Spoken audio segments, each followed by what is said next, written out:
How to install Roblox on Steam Deck.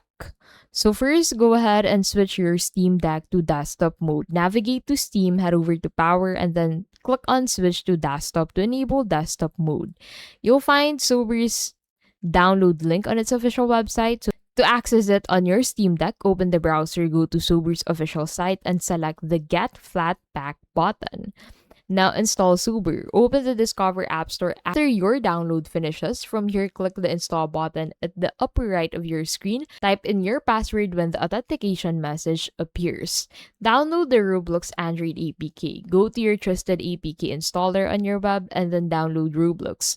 If you're unsure which website is safe, APK Mirror is among ones you can trust.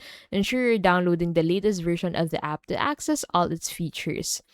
Now, this tab requires you to open Super via your application launcher. Click on Continue, select Application Bundle, and this will open your file manager, where you should select Roblox APK you downloaded earlier.